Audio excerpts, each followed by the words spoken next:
বন্ধুরা, রুটির মধ্যে বেসন গোলা দিয়ে দেখো কত সুন্দর একটা স্ন্যাক্স তৈরি হয়।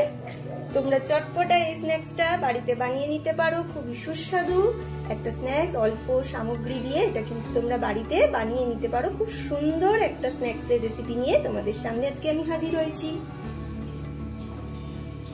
করার জন্য প্রথমেই একটা বোল নিয়ে নিয়েছি। বোলের মধ্যে নিয়ে নিচ্ছি 4 চামচ পরিমাণে বেসন।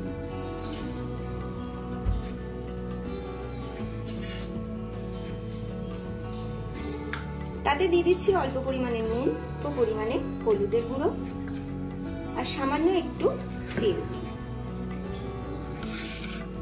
এবার সমস্ত উপকরণকে আমি ভালো করে মিশিয়ে নিচ্ছি। এখানে আমি অল্প অল্প করে জল দিয়েই কিন্তু বেসনটাকে গুলবো, না হলে কিন্তু দলা দলা হয়ে যাবে, ভালোভাবে কিন্তু মিশবে না।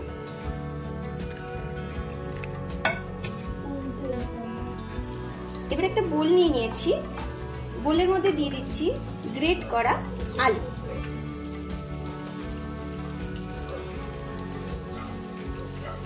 গ্রেট করা গাজর, ঝিরি করে কুচানো একটা পেঁয়াজ, 2টো কাঁচা লঙ্কা কুচনো। ঝালটা তোমরা নিজেদের স্বাদ মতন বুঝে দেবে। এর মধ্যে দিচ্ছি হলুদের গুঁড়ো, লঙ্কার গুঁড়ো, আমচুর পাউডার। তোমরা লেবুর রসও ব্যবহার করতে পারো ঘরে যদি আমচুর পাউডার না থাকে। একটু গরম মশলার গুঁড়ো। এখানে কিন্তু আমি নুন দিইনি, আমি নুন ছাড়াই এটাকে ভালো করে মাখিয়ে নিচ্ছি। ভালো করে দেখো মাখিয়ে নিয়েছি। এবারে আমি অল্প অল্প করে যে বেসনটা গুলে রেখেছিলাম অল্প অল্প করে দেব আর গোলাবো ভালো করে মিশিয়ে।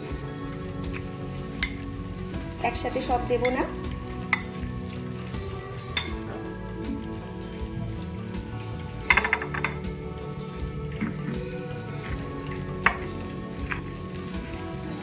দেখো গোলাটা আমার হয়েছে। এই রকম অবস্থাতেই আমি দিয়ে দেবো এখানে অল্প পরিমাণে নুন, কারণ যেহেতু আমি বেসন গোলার সময় নুন দিয়েছি সেহেতু আমি এখানে একদম অল্প পরিমাণে একটু নুন অ্যাড করলাম। এবার দিচ্ছি এর মধ্যে অল্প তিল, সাদা তিল। ভালো করে মিশিয়ে নিচ্ছি। এখানে আমি একটা রুটি নিয়ে নিয়েছি। এর মধ্যে আমি 1.5 চামচ মতন এই ব্যাটারটা দেব, দিয়ে ভালো করে স্প্রেড করে দেব এইভাবে। এটা কিন্তু বন্ধুরা তোমরা স্টোর করেও রাখতে পারো। এটা কিন্তু বাজার দোকানের সিঙ্গাড়া, চপ এইগুলোর থেকেও কিন্তু এটা খুব সুস্বাদু এবং ঘরোয়া একটা হেলদি কিন্তু স্ন্যাক্স। স্প্রেড করা আমার হয়ে গেছে। এবার আমি এটাকে ভালো করে মুড়ে নেব এইভাবে। ছোট ছোট করে রোলটা করবে তোমরা।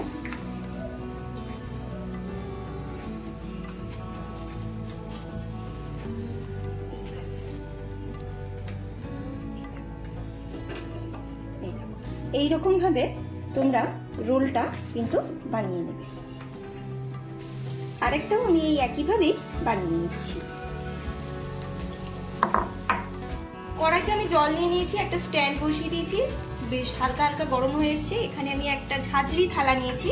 ঝাঁঝরি থালাটার মধ্যে অল্প পরিমাণে ভালো করে তেল লাগিয়ে নিয়েছি, নিয়ে আমি এর উপরে বসিয়ে দিচ্ছি।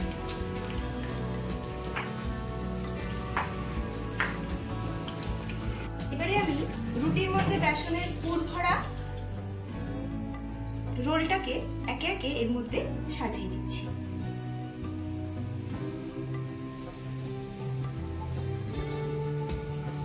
এবারে আমি চাপা দিয়ে দিচ্ছি।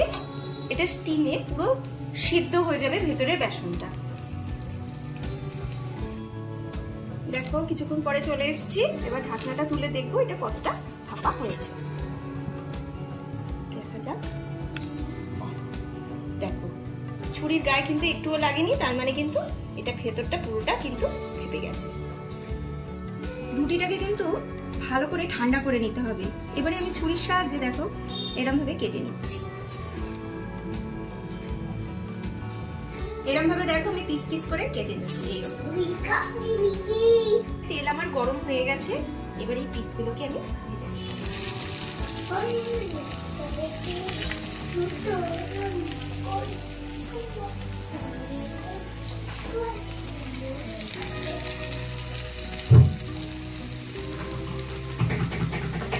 আস্তে আস্তে করে উল্টে দিচ্ছি। এইভাবে উল্টে পাল্টে একটু আমি দুদিকটা ভালো করে ভেজে নেব। দেখো স্ন্যাক্স গুলো কিন্তু আমার ভাজা হয়ে গেছে, কত সুন্দর হয়েছে। দেখো একটু তেলটা ছড়িয়ে নিচ্ছি ভালো করে। দেখো কতখানি ক্রাঞ্চি হয়েছে, আওয়াজটা শুনলেই তোমরা কিন্তু বুঝতে পারবে। দেখাচ্ছি তোমাদেরকে, দাঁড়াও। আওয়াজটা শুনেই তোমরা বুঝতে পারছো যে কতটা ক্রাঞ্চি হয়েছে।